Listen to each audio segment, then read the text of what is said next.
Would you bring the manager back first? From what I know, I think yes. Again, there's some stuff behind the scenes that we haven't seen, but from the both public and private conversations I've had, it seems that he's the right guy for this group for a number of different reasons.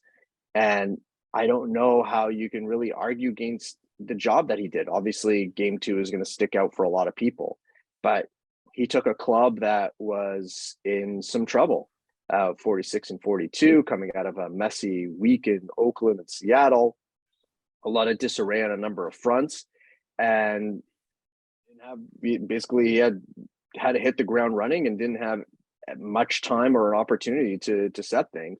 And he kept that team going and he got them through a couple tough stretches. To me, this is he showed a remarkable touch around different things.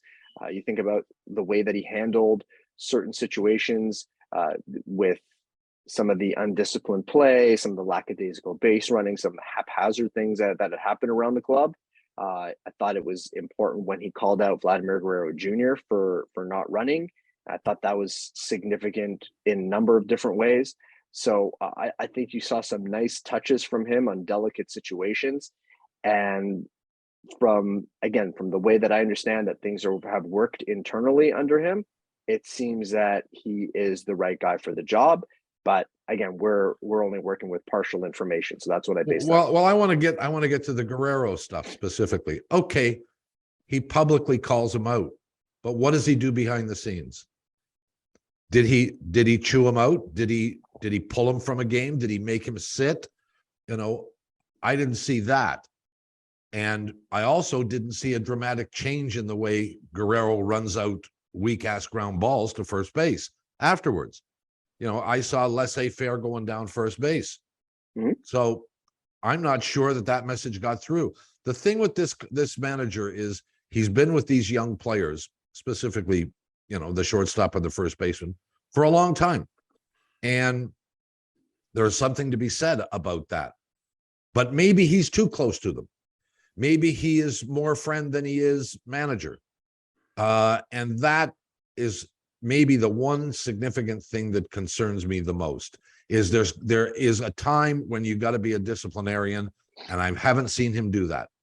So let's say you say more friend than manager. If you're more friend than manager, do you Bo Bichette be the second best hitter on your team, or maybe the best hitter on your team, down to 7th in the lineup because he isn't producing?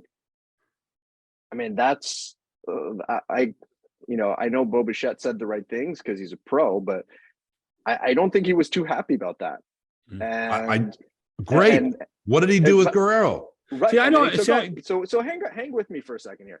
So with Vladimir Guerrero Jr., like, he plays every day, busts it. Like, he's working hard. Like, you don't want him running out every ground ball. You want him being smart. And actually, had a good conversation with somebody, and he said the emphasis needs to be not on running hard all the way up first base. It should be running hard the first 45 feet and then making a decision. If you've got if you're going to be out at that point, you can start pulling up a little bit and conserve your energy. But just go hard the first 45 feet until you know for sure what you need to do, right? Because you've got to be smart with your body. And in terms of benching him, you're trying to win. Every game matters. You need home field advantage. Not better without Vladimir Guerrero Jr. So who are you going to sit him for? You're going to sit Vladimir Guerrero Jr. for Kevin Biggio?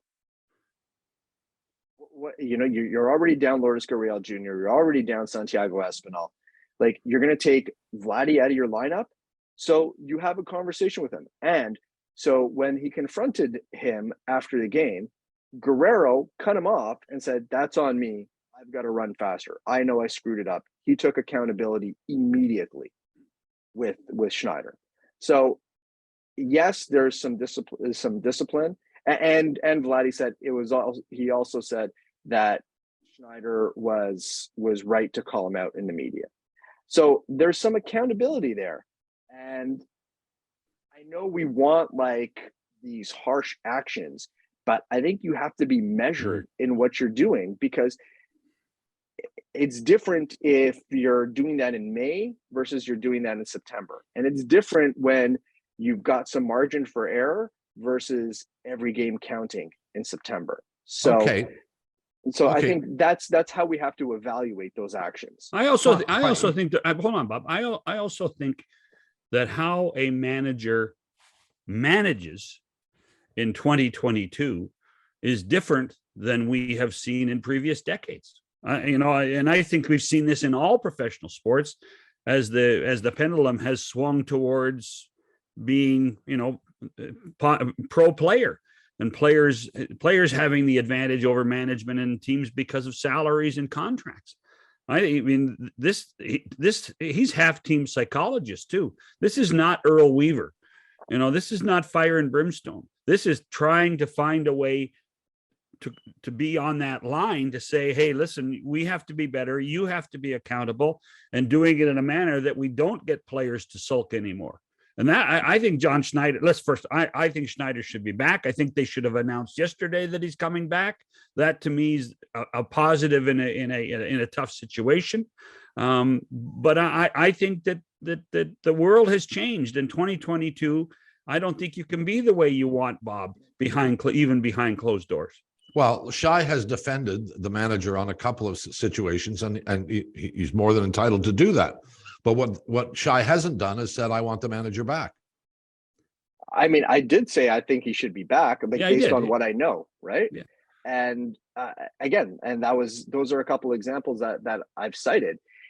What I would also add, and John, I think everything you said there was really right. The other thing that you kind of need to take into account is that it's not a one-person job anymore, right? And it's like the managers exist sort of in this Bermuda Triangle where they're balancing the information from the front office, they're balancing the thoughts of the other coaches, they're balancing the needs of the players, and they're in between those three areas trying to kind of find a middle ground and uniting everyone, all those different elements who sometimes have different interests or different ideas and different thoughts, and then building a collective and making decisions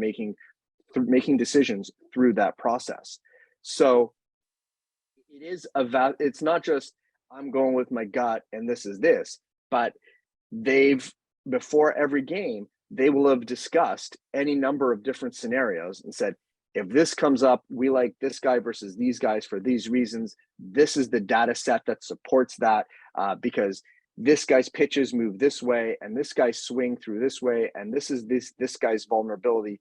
This is the best group of hitters for this pitcher to face. This is and the Blue Jays aren't alone in that. Like Chris Martin, who closed out Game 1 for the Dodgers, he said he didn't know he was going to get the ninth inning, but he knew which hitters it was going to get. But it depended when their situation came up in the lineup. So if that group of hitters came up in the 8th, he was pitching the 8th.